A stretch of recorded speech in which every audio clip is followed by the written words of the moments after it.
Noi abbiamo in programma di fare un evento a livello regionale con il ministro Maria Elena Boschi che spiegherà ai cittadini i contenuti di questa riforma e del perché questa riforma debba essere sostenuta dai cittadini.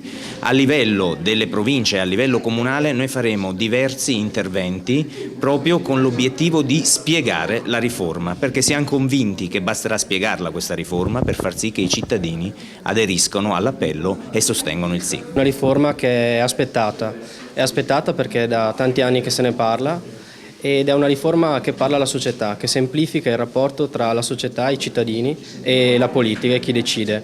E io penso che a Treviso la sfida sia quella di coinvolgere una cittadinanza che penso sia già pronta. Basti pensare che l'ultima assemblea di Unindustria ha parlato proprio del rapporto tra pubblica amministrazione e imprese. Quindi sono convinto che questa riforma che è costituzionale sia prima di tutto una riforma per rendere migliore, più competitivo e più giusto il nostro Paese.